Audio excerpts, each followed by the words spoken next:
back to our channel. So today in this video we are going to discuss about how to blend two clips for double exposure effect. So without wasting much of our time, let's get straight into the video.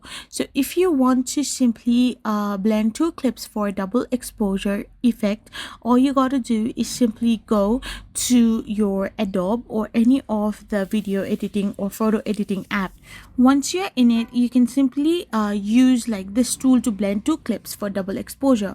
All you gotta do is simply stack them on separate tracks, like background on bottom and subject on top, and make the top clip black and white and create its blacks whites using curves or extract effects. Then you can set its blend mode to screen or lighten, so the dark part becomes transparent, revealing the bottom clip within the silhouette.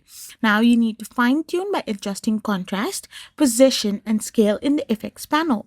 After you have done this, you will be able to blend two clips for double exposure effect. I hope you found this video helpful, so don't forget to hit that subscribe button and do give us a thumbs up. We will be back again with more informative videos. Thank you for watching.